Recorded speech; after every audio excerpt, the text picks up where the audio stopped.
On va lire ensemble un verset. Celui qui réfléchit sur les choses, Proverbe chapitre 16, verset 20. Proverbe chapitre 16, verset 20. Celui qui réfléchit sur les choses trouve le bonheur.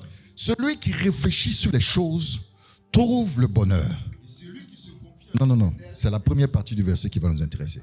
Celui qui réfléchit sur les choses trouve le bonheur. Autrement dit, celui qui ne réfléchit pas assez sur les choses, qu'est-ce qui se passe? Il ne trouve pas le bonheur. Amen. Qui est intéressé par le bonheur ce matin? On est tous intéressés par le bonheur. Mais la Bible dit que c'est celui qui réfléchit sur les choses qui trouve le bonheur. Celui qui ne réfléchit pas assez sur les choses, il ne trouve pas le bonheur. Il est important de réfléchir sur les choses pour trouver le bonheur. Alléluia. Et ce matin, je voudrais qu'on partage quelque chose ensemble sur lequel on va réfléchir. On va réfléchir. Alléluia. Est-ce que tu veux qu'on réfléchisse? Est-ce que tu veux qu'on réfléchisse? Parce qu'on dit celui qui réfléchit là, c'est lui qui trouve le bonheur. Et si quelqu'un veut trouver le bonheur ce matin, il faut qu'il réfléchisse avec moi. Alléluia. Matthieu chapitre 13, verset 19. Matthieu chapitre 13, verset 19.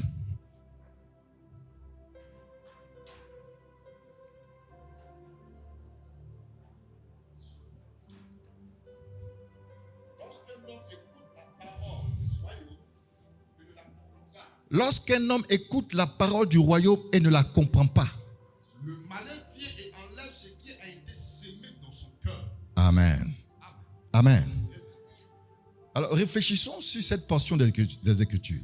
Lorsqu'un homme écoute la parole et ne la comprend pas, mais ça veut dire que tu peux écouter la parole de Dieu et puis ne pas la comprendre. Amen. Quelqu'un là ce matin, écouter la parole de Dieu et puis ne pas la comprendre. Ça veut dire qu'il ne suffit pas d'écouter. La deuxième phase, c'est de comprendre. Amen. Il ne suffit pas d'écouter. Donc ce matin, si tu es là, c'est bien d'écouter. Mais demande au Seigneur d'ouvrir ton esprit pour comprendre. Parce que si tu ne comprends pas, la Bible dit que le malin vient et puis il enlève la parole que tu as entendue. Il enlève ça. Or, c'est quand tu vas comprendre que tu vas trouver le bonheur. Amen. La vie est conduite par la compréhension de ce qu'on a de certains domaines. Lorsque vous ne comprenez pas quelque chose, vous ne pouvez pas aller dans la direction de la chose. Lorsque vous marchez pour aller dans une direction, c'est à cause de la compréhension que vous avez de la direction que vous marchez dans la direction. Si vous ne comprenez pas la direction, vous ne prenez pas cette direction. Amen. Est-ce qu'on est ensemble? C'est pourquoi il est important de comprendre. Et Salomon dit, tout ce que tu as et achète la compréhension.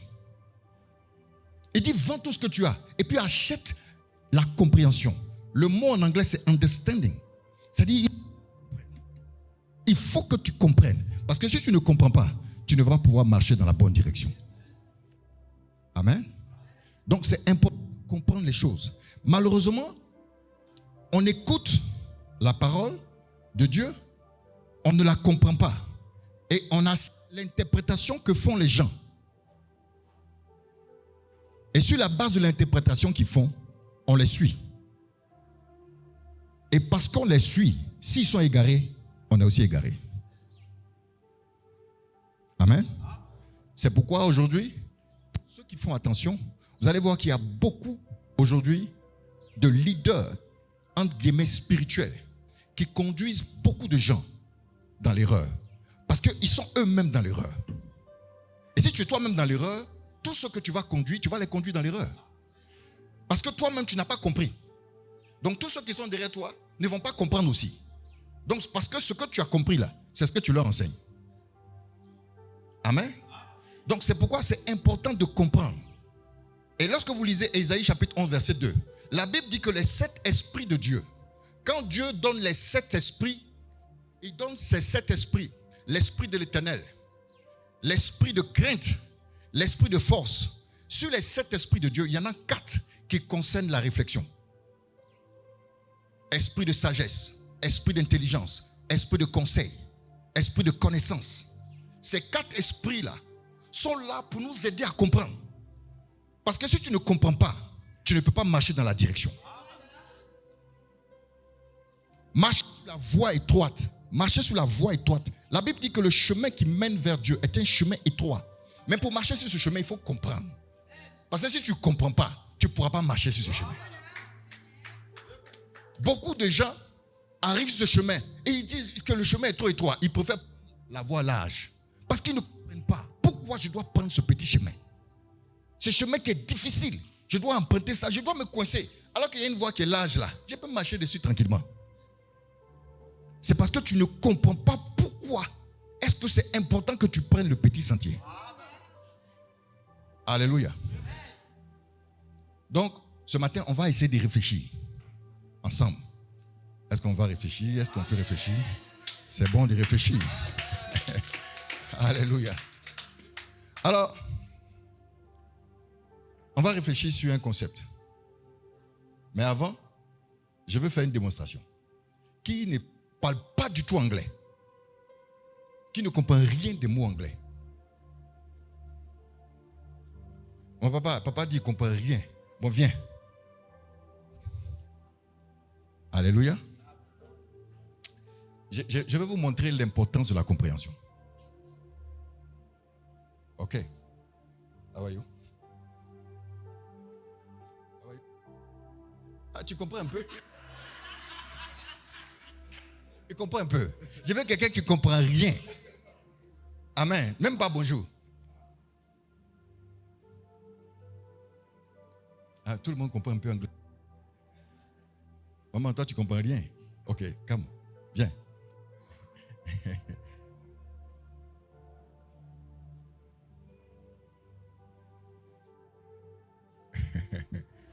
Ok.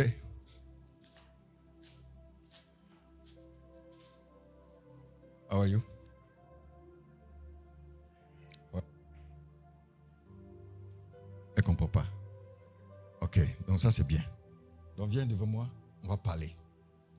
Viens, tourne-toi vers moi. Tourne-toi vers moi. On va parler. Elle est attentive. Hein? Ça veut dire qu'elle écoute ce que je veux dire. Ok? So, I have a lot of money.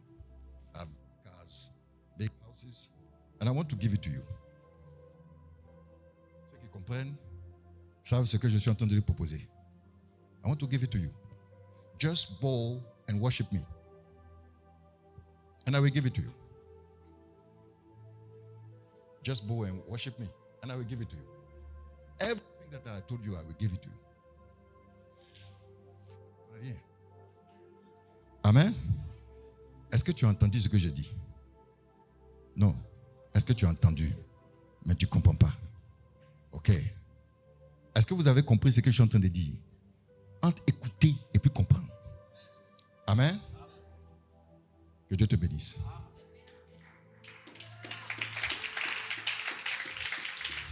Alors, je lui ai proposé beaucoup de choses, mais dont elle ne peut pas avoir accès. Elle ne peut pas avoir accès à ça parce qu'elle ne comprend pas. Amen.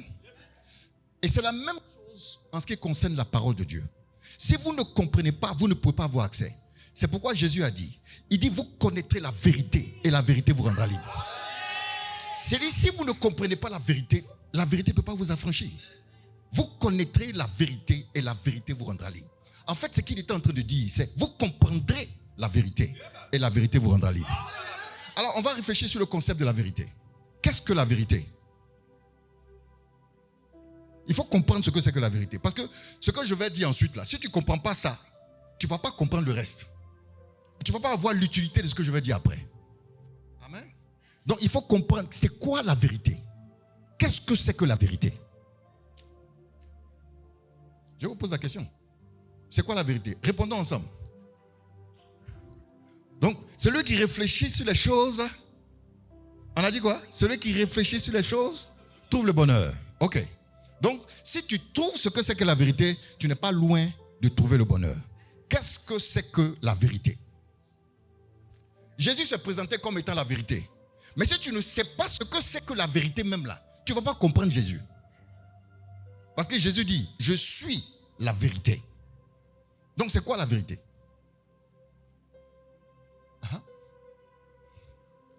C'est le contraire du mensonge. Alléluia. On acclame le Seigneur. C'est le contraire du mensonge.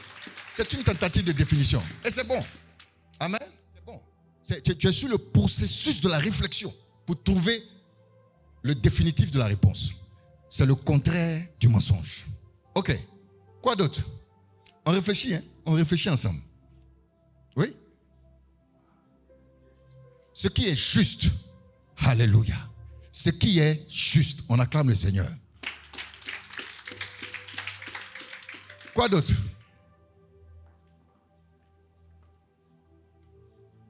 C'est pas le bonheur.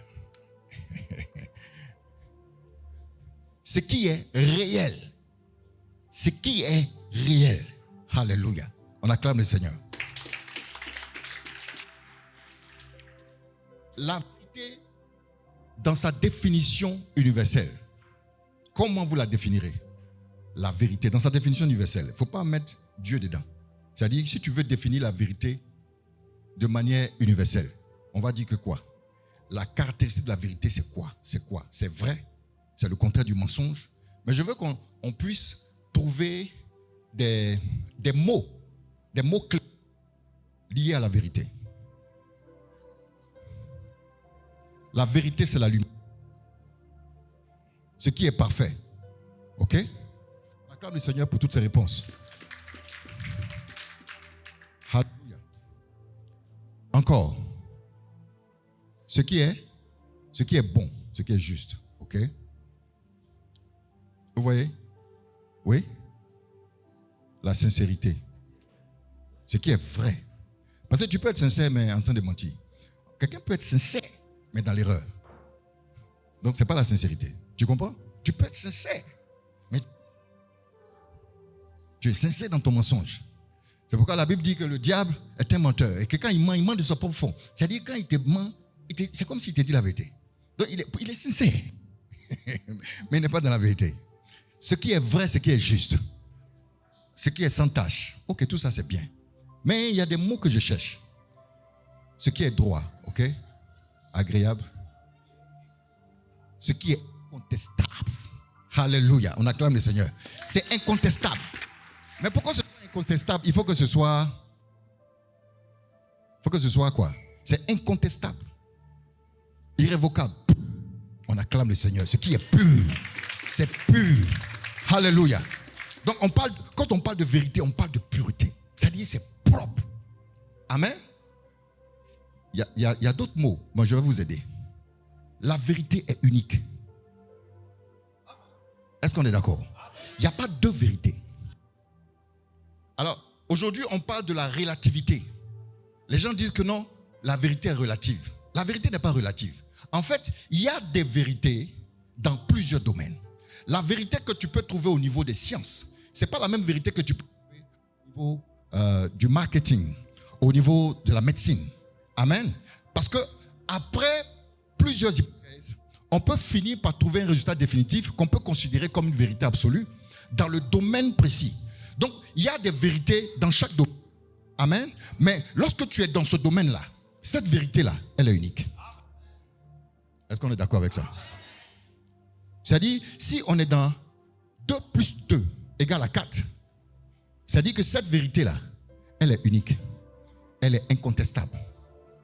C'est-à-dire, si on va en Chine, qu'on dit 2 plus 2, on va trouver 4. Si on va aux États-Unis, on dit 2 plus 2, on va trouver 4. Si on va au Niger, on dit 2 plus 2, on va trouver 4. N'est-ce pas? Parce que cette vérité-là, elle est incontestable. Elle est unique. Amen. On est d'accord? Ok. Quoi d'autre? La vérité ne change pas. Elle ne change pas. Amen.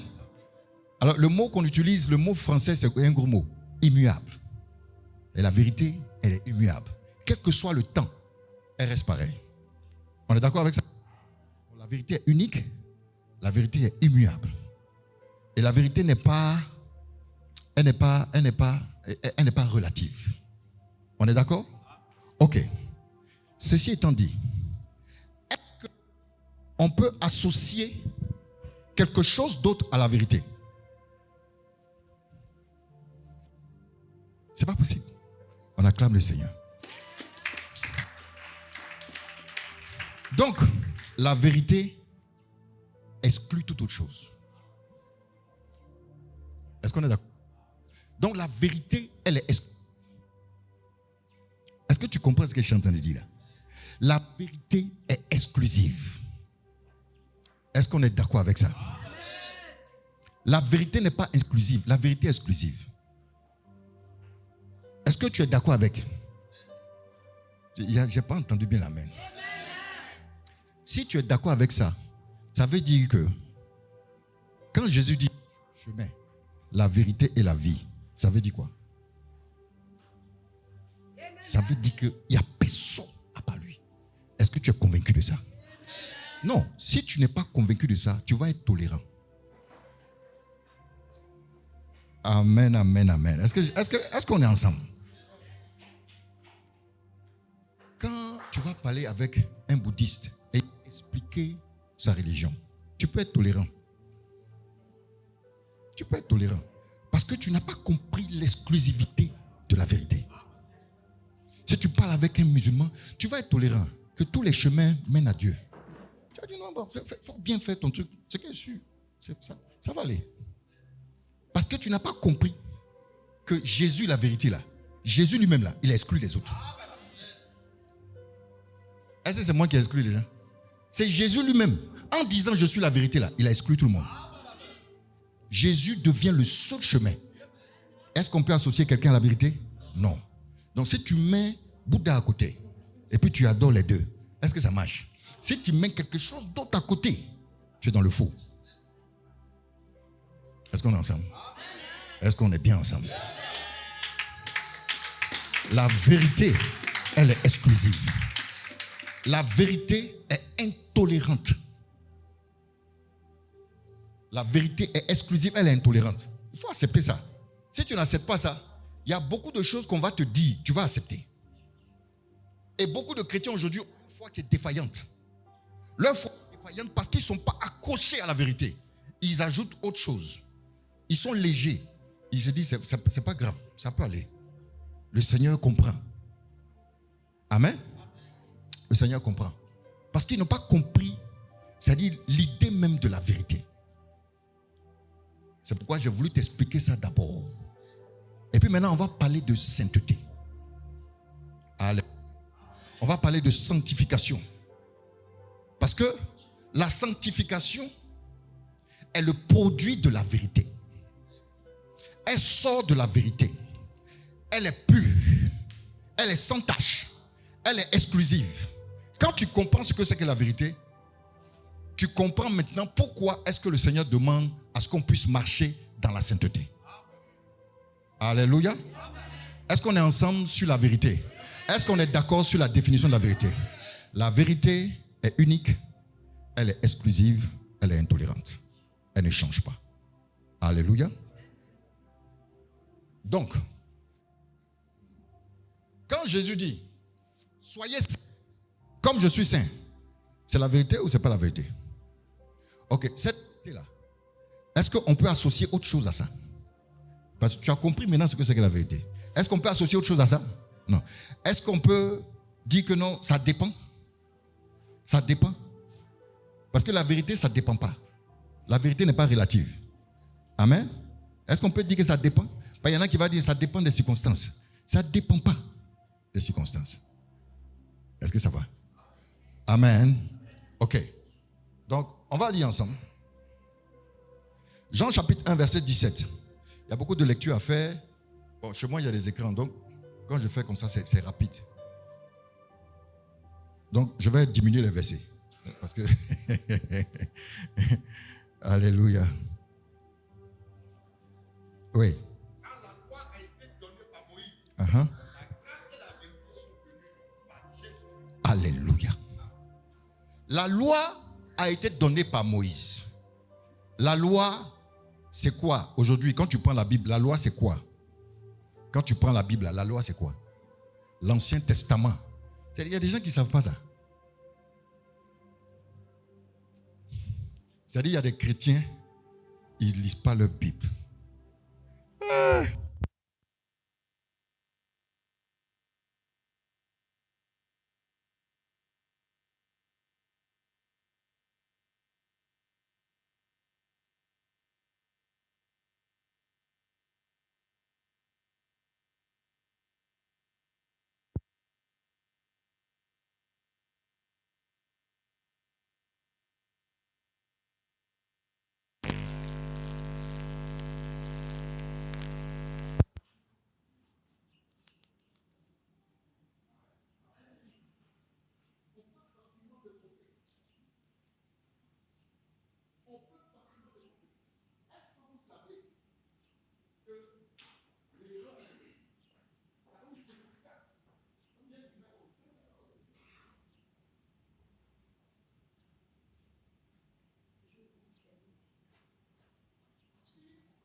Tout ce que tu vas dire là-bas, tout ce que tu vas dire à partir du fait que tu t'es présenté comme Bambé là, je ne peux pas prendre ça en considération.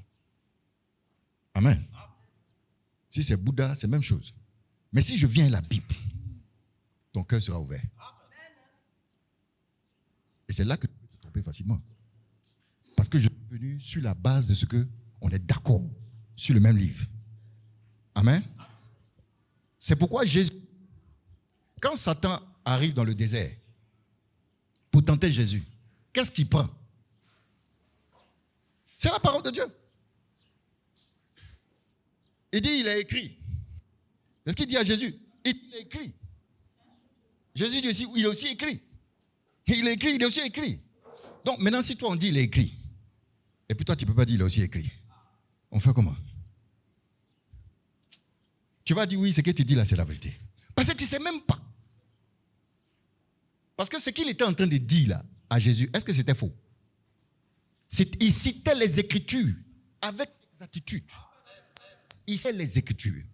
C'est pourquoi, une parenthèse, ce n'est pas tout ce que vous entendez qui a le vernis du christianisme qui est. Ayez le discernement pour faire la différence entre ce qu'il dit là. Est-ce que c'est vrai ou c'est faux? Malheureusement, beaucoup de chrétiens se laissent accuser facilement parce que le gars prend la Bible. Parce que le gars prend la Bible et puis il cite un verset. À partir de là, tu crois que ce qu'il dit est vrai.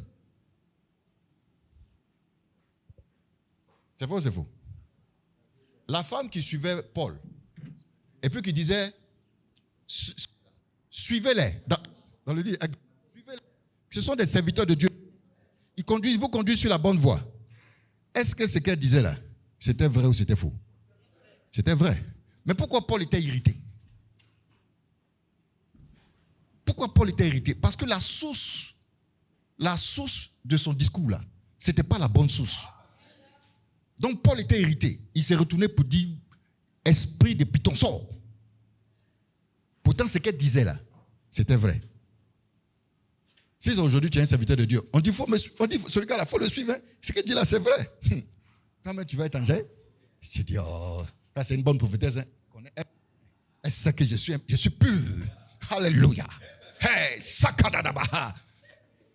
Mais Paul est dans son esprit parce que la source n'est pas bonne. Pourquoi? Parce que Dieu lui donne l'esprit de discernement. Paul discerne que la source n'est pas bonne. Amen. Donc, c'est pourquoi c'est important de lire. Méditez votre Bible. Lisez votre Bible. Si vous ne lisez pas, vous allez vous retrouver en enfer et vous allez dire, mais pourquoi je suis là? Pourquoi je suis là? Tu es là parce que tu n'as pas compris quelque chose. Tu n'as pas voulu comprendre. Tu n'as pas compris parce que tu ne lisais pas. Amen. Est-ce que lire là, c'est difficile? Bon, pour ceux qui ne savent pas lire, tu prends ton livre, tu ouvres ta Bible et puis tu prends tes yeux pour lire. On paye. Amen. On ne paye pas. Hein, papa? Est-ce qu'on paye? On ne paye pas. C'est juste que tu vas prendre un peu de temps. Tu prends 30 minutes, 1 heure, et puis tu lis. Amen. Comme ça, tu fais la différence entre ce qui est faux et ce qui est vrai. comment tu peux discerner que quelqu'un qui sort un verset de la Bible est en train de dire quelque chose de faux ou en train de dire quelque chose de vrai? C'est-à-dire, même quand je suis en train de prêcher là, il faut analyser ce que je dis. Il faut analyser. Il ne faut pas prendre tout ce qu'on dit là. Il ne faut pas. Moi, je dis à mes enfants, si quelqu'un ne comprend pas, il n'a qu'à lever la main. Il n'a qu'à venir me poser des questions. Il faut comprendre. Il faut comprendre. Mais tu ne peux pas marcher dans la vie comme ça, tu ne comprends rien. Tu es là, tu marches. Surtout qu'on est en train de parler de la vie éternelle. Ce n'est pas une affaire de 20 ans. Tu vas vivre éternellement. C'est une affaire de tous les jours. Donc, il faut comprendre. Il faut s'asseoir pour bien réfléchir dessus. Où je vais là, c'est comment? Si on te dit d'aller en France, tu ne te prépares pas? On t'a dit que tu t'en fais 10 ans en France, tu ne vas pas te préparer? Tu vas te préparer? Il y en a qui vont vendre leur terrain, il y en a qui vont vendre leur maison. On se prépare. Il y en a qui veulent aller au ciel sans se préparer. Ils sont là comme ça, un jour ça va tomber sur eux. Ça ne marche pas. Il faut dire à ton voisin, ça ne marche pas. Ça ne marche pas. Ça ne peut pas marcher. Alléluia. Ça ne va pas marcher. Il y a beaucoup qui seront surpris. Hein? Mais moi, j'allais à l'église tous les jours, je faisais ça. Oh, il y a quelque chose que tu n'as pas compris. Que tu aurais pu comprendre. Si tu cherchais, si tu réfléchissais. Amen. La Bible dit que celui qui réfléchit sur les choses trouve le bonheur. Est-ce que le bonheur? Donc, si tu réfléchis sur les choses, tu vas trouver le paradis. Réfléchis sur les choses spirituelles. Mets ton cœur dedans. Réfléchis dessus. Quand on parle d'un sujet, il y a un concept de la Bible qui sort. Assieds-toi. Ça là, c'est quoi? Qu'est-ce que ça signifie? Pourquoi c'est comme ça? Pourquoi, Seigneur? Saint-Esprit, explique-moi. Il va t'expliquer. Et quand tu as compris, tu prends la direction. Et quand tu prends cette direction-là, mon ami, si tu as vu quelque chose de blanc, quelqu'un là, quand te dit que c'est bleu, il ne peut pas. Quand tu as vu que c'est blanc là, c'est-à-dire, quelqu'un là, quand te dit que c'est notre couleur, tu ne peux pas. C'est-à-dire, il ne peut pas te tromper. Il ne peut pas te tromper pour te dire que c'est d'une autre couleur. Parce que toi-même, tu as vu que c'est blanc. Mais si tu n'as pas bien vu, on te dit non, on dirait que c'est gris. Tu dis ouais, peut-être. On dirait que c'est gris. Mais toi-même, tu n'as pas vu. Mais si tu as vu, on ne peut pas te tromper. Je prie pour toi ce matin. Que Dieu te permette de voir. Que Dieu te permette de comprendre. Alléluia. Alors, on va parler d'un sujet. C'est un sujet qui est long, hein? Mais je vais faire ce que je peux et puis on va laisser ça comme ça. Alléluia. Alors, je vais parler de la sanctification. Je sais que vous connaissez ce que c'est que la sanctification. Amen. Mais on va prendre un angle. On va prendre un angle ce matin. Amen. Qu'est-ce que la sanctification? Le mot sanctification est un nom commun qui vient du verbe sanctifier. Sanctifier qui vient du mot saint.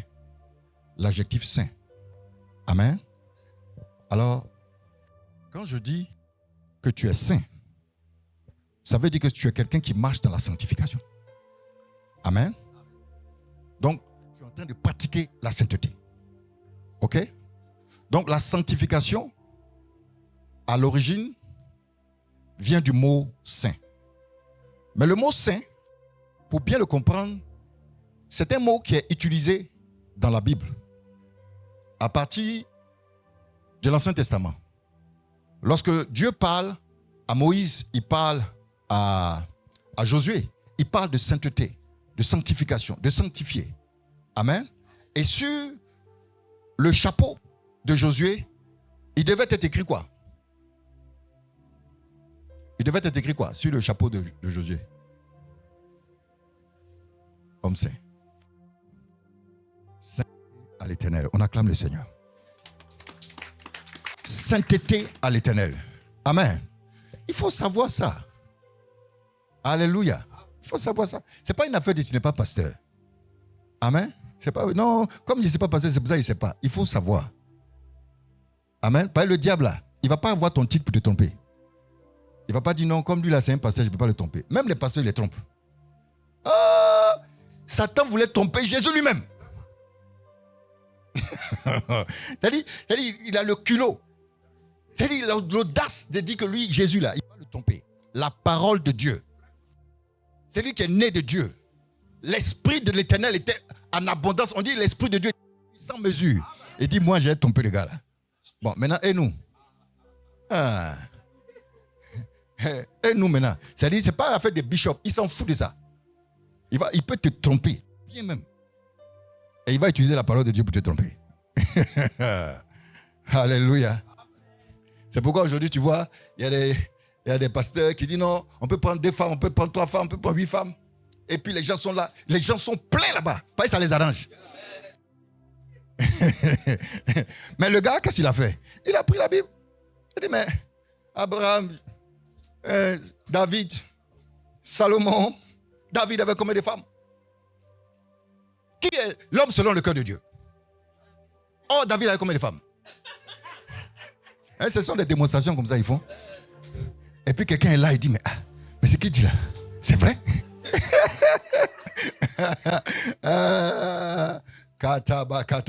Il t'a attrapé en même temps. Amen. Et puis c'est dans la Bible. Oh, la Bible là. Toute la Bible n'est pas la parole de Dieu. Dans la Bible, là, il y a des histoires. Il y a des histoires de la Bible. Il y a des histoires. Quand vous lisez un roi, 2 rois, les chroniques, les livres de chroniques, là, ce sont des écrits historiques. Et dans tous ces écrits historiques, là, on peut tirer la pensée de Dieu. Mais tout n'est pas la parole de Dieu. Il faut comprendre ça. Donc si quelqu'un prend le livre de Samuel, 1 Samuel pour te dire que oui, mais c'est écrit dedans, que ouais, David a plusieurs femmes. Mais il faut lui dire que c'est un livre historique. Ce n'est pas un livre qui est descendu du ciel. Jésus lui-même, il descend du ciel, il dit, quand il parle, il commence à dire, quand les gens parlent de divorce, qu'est-ce que Jésus dit? Il dit, au commencement, il n'était pas ainsi. Au commencement, il n'était pas ainsi. Amen. Bon, ça, c'est une parenthèse. Bon, revenons à notre sujet, la sanctification, la sainteté.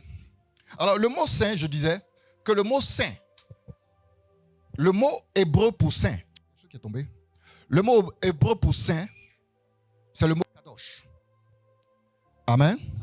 Le mot kadosh. Quand la Bible dit que tu es saint, on peut dire tu es kadosh. Amen. Donc si je veux dire à maman, tu es sainte, je vais dire maman, tu es kadosh. Amen. Donc quand Dieu lui-même, il dit je suis saint, il dit je suis kadosh. Amen. Maintenant, kadosh, qu'est-ce que kadosh signifie? Alléluia. Kadosh a 3 significations. Il y a 3 sens qu'on donne au mot kadosh. Kadosh signifie séparé. Dis avec moi séparé. Kadosh signifie séparé. Amen. Deuxièmement, kadosh signifie totalement différent. Totalement différent. Troisièmement, kadosh signifie totalement pur. Amen. Donc quand Dieu dit, soyez saints comme je suis saint, il est en train de dire, soyez kadosh comme je suis kadosh. Dis à ton voisin, sois kadosh. Sois kadosh. Est-ce que tu es kadosh? Amen. Donc quand Dieu dit, soyez kadosh comme je suis kadosh, il est en train de dire, soyez séparés comme je suis séparé. Soyez totalement différents comme je suis totalement différent. Soyez totalement purs comme je suis totalement pur. Alléluia. Est-ce que vous comprenez quelque chose?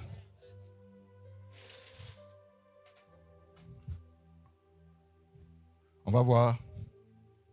Qu'est-ce que le Seigneur dit? Dans l'Ancien Testament, on voit dans l'Ancien Testament, c'est le Seigneur qui parle.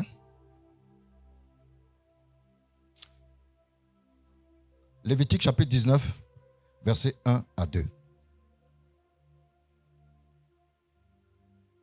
Ah ça, on est dans l'Ancien Testament. Lévitique 19, versets 1 à 2.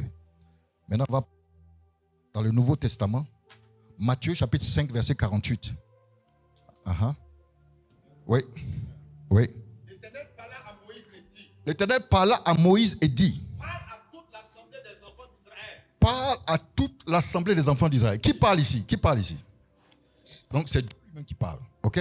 Il parle à Moïse. Et puis il dit à Moïse, Moïse, va le dire aux enfants d'Israël. Ok? Continue.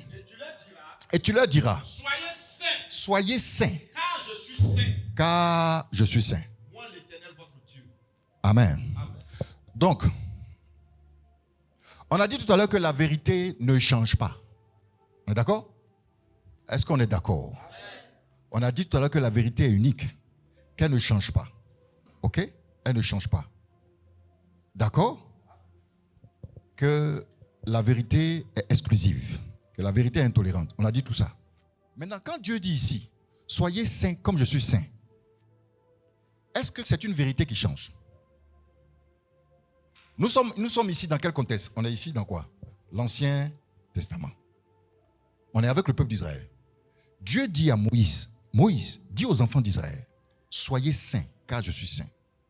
Donc cette parole-là, est-ce qu'elle va changer? Cette parole que le Seigneur donne là, est-ce qu'elle va changer? Non. Parce que le Seigneur se décrit. Il dit, je suis saint. Or, est-ce que Dieu change? Dieu ne change pas. La Bible dit qu'il est le même hier, aujourd'hui et éternellement. Donc si Dieu dit, je suis saint, je suis kadosh, et que je ne change pas dans l'Ancien Testament, ça veut dire que dans le Nouveau Testament, il est encore kadosh. Et ce qu'il demande à son peuple, c'est d'être saint, comme il est saint. Matthieu chapitre 5, verset 48. Soyez donc parfaits. Soyez donc parfaits. Le mot. Votre Père céleste est parfait. Amen. Amen. Donc c'est Jésus qui parle. Jésus dit, soyez parfaits. Alors le mot parfait peut être remplacé par le mot saint. Amen. Dans certaines versions, vous allez retrouver le mot saint au lieu de parfait. Soyez parfaits comme votre Père céleste est parfait. C'est une répétition. Jésus est en train de donner cette déclaration qui est la même parole que le Seigneur a donnée à Moïse dans Lévitique qu'on a lu tout à l'heure, en disant, Moïse, dis au peuple. Donc Jésus vient, il dit la même chose, parce que la vérité ne change pas. Amen. Parce que la vérité ne change pas. Alors, lorsque le Seigneur dit, soyez saints comme je suis saint, il est en train de dire, soyez kadosh comme je suis kadosh. Soyez séparés comme je suis séparé. Maintenant, quand Dieu dit, soyez séparés, puisque lui-même il est séparé, il demande à son peuple d'être séparé de quoi? De quoi est-ce qu'on doit être séparé? De quoi est-ce qu'on doit être séparé? La Bible dit que Dieu dit, je suis séparé, je suis kadosh, c'est-à-dire je suis séparé. Je ne suis pas, je suis séparé. Qu'est-ce que Jésus a dit? Hein? Séparé, je suis séparé. Ok? On doit être de quoi est-ce qu'on doit être séparé? On doit être séparé du péché, on acclame le Seigneur. On doit être séparé du monde. Alléluia. On doit être séparé du monde. Un chrétien doit être séparé du monde. Alléluia. Est-ce que tu es d'accord avec moi? Non. Il faut être d'accord. Hein? Il ne faut pas dire oui, mais tu n'es pas d'accord dans ton cœur. Amen. Il faut que tu sois séparé du monde. Malheureusement, aujourd'hui, les chrétiens envoient le monde dans l'église. Est-ce que je parle à quelqu'un? Ce que je dis là, c'est vrai ou c'est faux? Il y a quelqu'un qui est là-bas. Alléluia.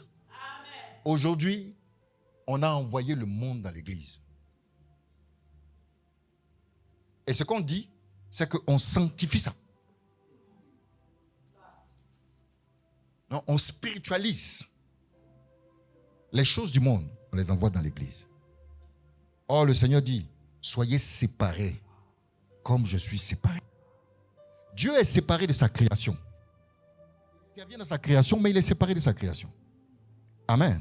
C'est pourquoi Jésus dit que je suis dans le monde, mais je ne suis pas du monde. Et en tant que chrétien, tu es dans le monde, mais tu n'es pas du monde. Tu n'es pas du monde. Dis à quelqu'un, je suis kadosh. Alléluia. Si tu es kadosh, tu n'es pas du monde. Tout ce que le monde fait là, on doit sentir dans ta vie qu'il y a une différence. Il faut que les gens s'interrogent sur toi. Dis, mais lui là, qu'est-ce qu'il a? Tout ce qu'on fait là, il n'est pas dedans. Les gens n'ont qu'à dire que tu es fou. C'est comme ça qu'on a traité Jésus. Les parents de Jésus disent, il a perdu la tête. Ses propres parents. On dit, il a perdu l'essence. Il a perdu la tête. Ça veut dire quoi, il a perdu la tête? Il est fou. Ça, c'est un bon français.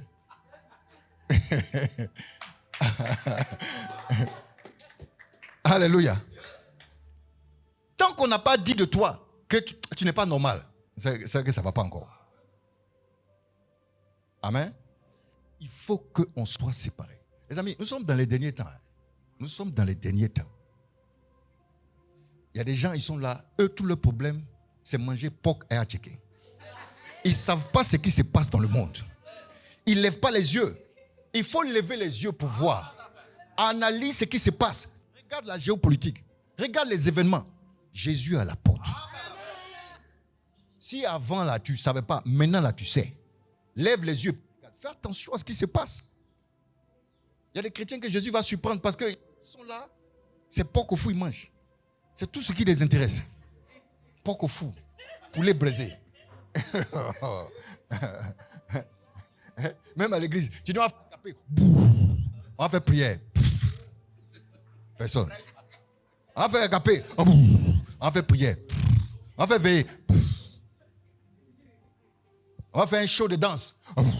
Tout le monde est là. Aujourd'hui, nous sommes dans une civilisation où les gens aiment les plaisirs plus que Dieu. C'est vrai ou c'est faux? On se connaît. Moi-même là, mes enfants sont comme ça. Je parle ou je parle. Les chrétiens d'aujourd'hui là. Tu dis cinéma, tout le monde est là. Moi-même j'étais surpris. Un jour, on va faire soirée cinéma. J'ai réfléchi qu'elle a dit on va ajouter des pop-corn et du chocolat. Mettons ça, on va voir. J'ai dit, des gens on ne voyait pas à l'église. Ils sont venus. Ils veulent le pop-corn et le chocolat. Des gens on ne voyait pas à l'église. Parce que la lumière était éteinte. La lumière était éteinte. Quand j'ai allumé la lumière, j'ai vu des visages. J'ai dit, hey Seigneur, à cause des pop-corn et puis chocolat. Les gens qui sont venus à l'église aujourd'hui. Oh, que le Seigneur nous pardonne. Alléluia. Tout simplement parce que les gens ne veulent pas. Ils ne veulent pas se séparer. Ils veulent envoyer le monde avec eux dans l'église. Ils veulent vivre le monde à l'église. Ils veulent ça. Parce qu'il faut nous laisser. Pourquoi tu veux qu'on soit séparés? On est dans le monde. Donc on veut être du monde en même temps. Puis on est déjà dedans. Mais le Seigneur dit, il faut que tu es dans le monde, c'est vrai, mais il ne faut pas être du monde. Amen. Je parlais avec un jeune homme et puis je lui disais, il faut qu'on travaille sur la frontière entre les avantages, la fraude, les détournements, les surfacturations et les vols. Parce que beaucoup de chrétiens sont dans ces choses-là. Ils disent que ce sont des avantages de leur position. Ah, je n'ai pas bien entendu, amen. N'entends pas ça bien. Il faut qu'on parle de ça. Quelle est la frontière entre les avantages et les détournements? Quelle est la frontière entre les avantages et puis les fraudes? Quelle est la frontière entre les avantages et les vols? Il y a des chrétiens qui sont dans des positions, mais qui sont dans des détournements et des vols. Ils sont à l'église, viennent à l'église, font de grosses offrandes. Ils vont provoquer la grâce de Dieu. Mon ami, on ne provoque pas la grâce de Dieu. Dieu n'est pas intéressé par l'argent. Quand nous, les pasteurs, on vous demande l'argent là, c'est pour l'église. C'est pour l'église. C'est pour faire les choses dans l'église, c'est pour travailler, c'est pour évangéliser, c'est pour faire ça. Sinon, Dieu n'a pas besoin de notre argent. Donc, il ne faut pas croire que tu vas venir faire une offrande dangereuse, tu vas provoquer Dieu. Dieu, tu vas le provoquer. Il y a des gens qui disent, ils vont provoquer le Seigneur. Oh, provoque la grâce. Mon ami, si on te dit ça, la personne qui est en train de te dire ça, c'est un menteur. On ne provoque pas Dieu. Dieu, tu vas le provoquer. Et l'argent. C'est toi qui commandes ou mais c'est lui qui commande. Il t'a donné la vie. C'est lui qui te donne la force pour acquérir des richesses. Et puis tu as l'argent, et puis tu veux le provoquer. Il y a des gens même, ça dit, ça ne fonctionne pas bien. Ça ne fonctionne pas bien. Mes amis, mais ce genre de message-là, vous n'aimez pas ça.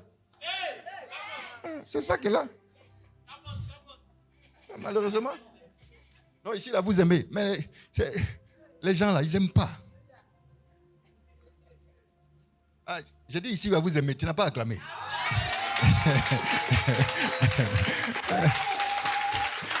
Regarde, Antoine se dit, il dit, pasteur, c'est toi qui dis on aime. Est-ce que nous on t'a dit on aime?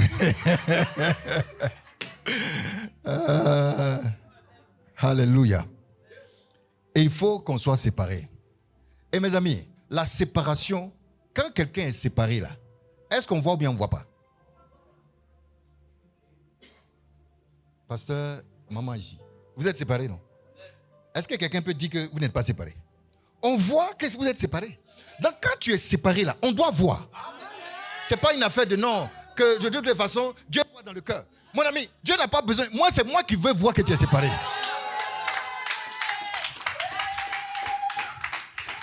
C'est moi, je veux voir ça. Je veux voir que tu es séparé. Non, le Seigneur voit dans le cœur. Mais moi, je n'ai pas de spirituomètre pour voir dans ton cœur là-bas. Si tu es vraiment séparé, je veux voir ça à mes yeux. Que tu as changé. 2 Corinthiens chapitre 5 verset 17. Si quelqu'un est en Christ, il est une nouvelle créature. Les choses anciennes sont passées. Voici, toutes choses sont devenues nouvelles. Mon ami, quelle est la nouveauté qui est dans ta vie? Quelle est la nouveauté qui est dans ta vie? On ne voit pas la nouveauté. Tu dis que la nouveauté est dans mon cœur. Mon ami, comment j'ai fait pour voir la nouveauté qui est dans ton cœur? Je ne peux pas voir la nouveauté qui est dans ton cœur. Il faut que la nouveauté là soit manifestée au dehors. Pour que je sache que tu es séparé. Amen, amen. Mode vestimentaire. Ah. Mode vestimentaire. Et puis je ferme. Parce que c'est gâté. Cette côté-là, ce côté-là, je ne veux pas parler de ça. Vous-même, vous pouvez faire les conclusions.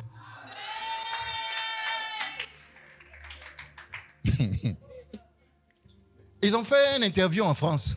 Ils ont fait des interviews en France pour demander aux gens qu'on interviewait. Selon vous, quelle est la religion qui apparaît comme la religion la plus pudique, la plus on va dire la plus parfaite, la plus vraie? Vous savez ce qu'ils ont répondu? Les musulmans. L'islam. Et on leur a demandé pourquoi? À cause de leur tenue vestimentaire. Du nom, les femmes sont voilées, elles sont à cause de ça. Vous voyez comment le monde juge les apparences. Et elles sont séparées. Elles sont différentes à cause de leur tenue. Et pourtant, pour nous qui les connaissons un peu, et pourtant, cette partie-là, mon fils, il ne faut pas mettre ça sur Internet. Je ne veux pas faire. Alléluia. Et pourtant. Mais c'est les chrétiens, c'est les chrétiennes qui veulent s'habiller comme elles veulent.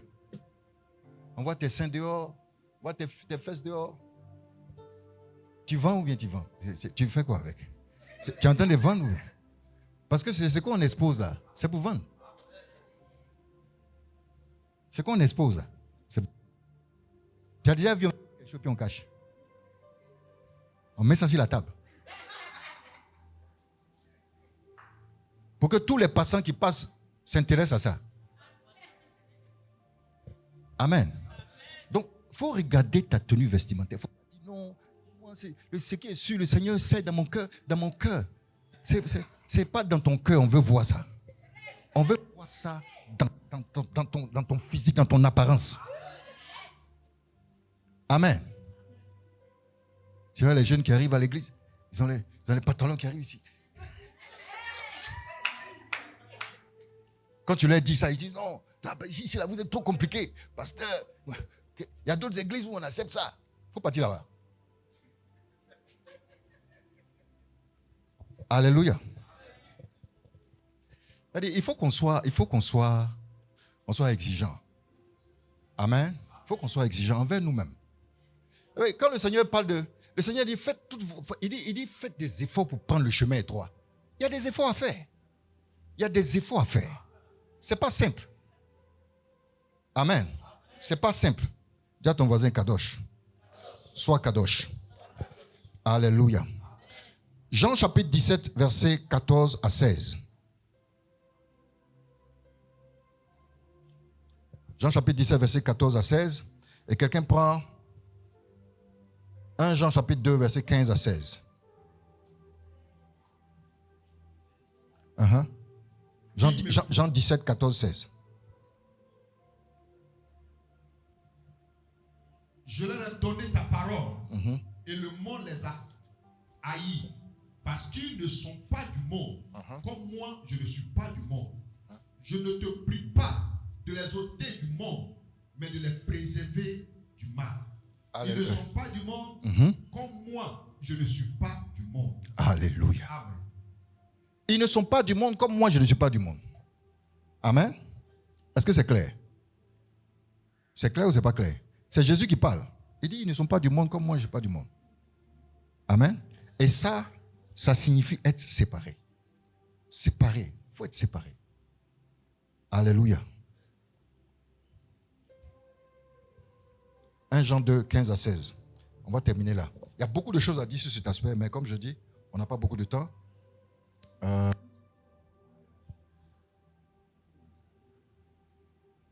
Jean 2, 15 à 16.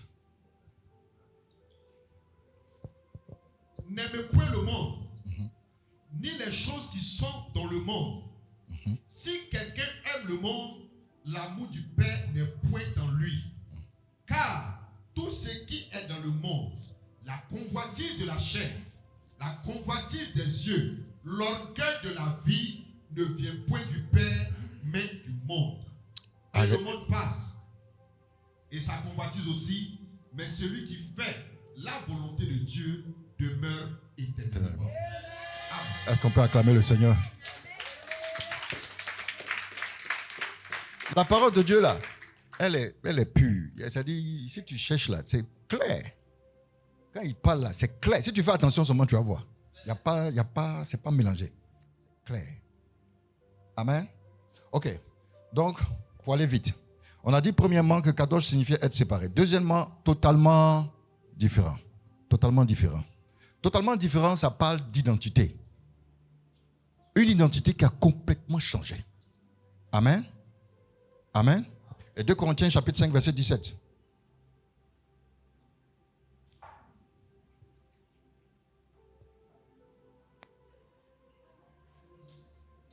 2 Corinthiens 5, 17. Si quelqu'un est en Christ, il est une... » Voilà, on connaît le verset. Hein? Tu peux faire la lecture. «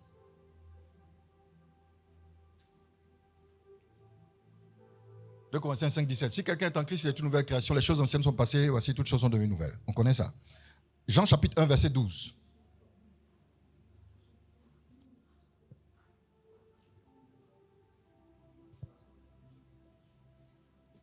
À tous ceux qui l'ont reçu, à tous ceux qui ont cru, elle a donné le pouvoir de devenir enfant de Dieu. Amen. Changement d'identité. Amen. Tu dois être quelqu'un qui a changé d'identité.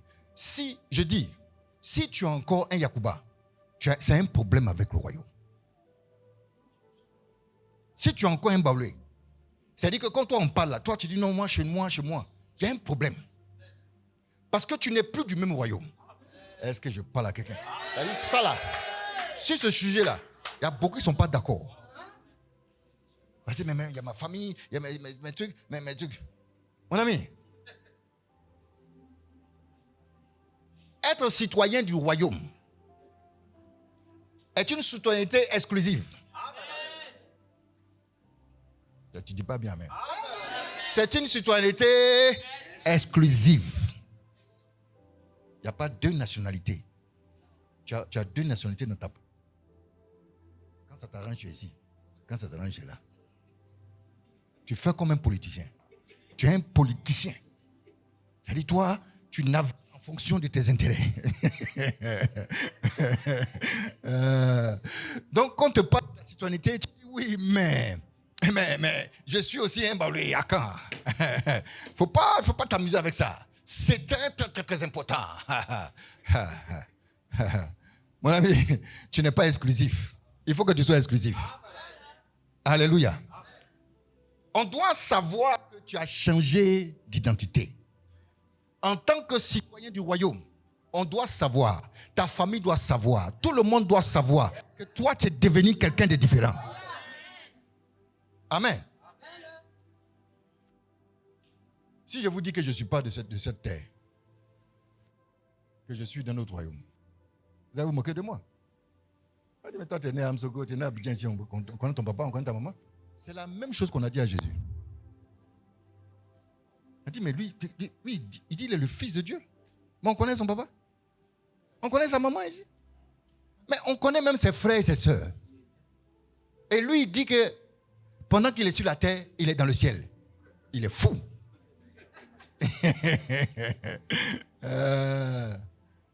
Alléluia. Les vérités spirituelles ressemblent à de la folie. C'est pourquoi la Bible dit que la sagesse de Dieu est une folie pour ceux qui périssent.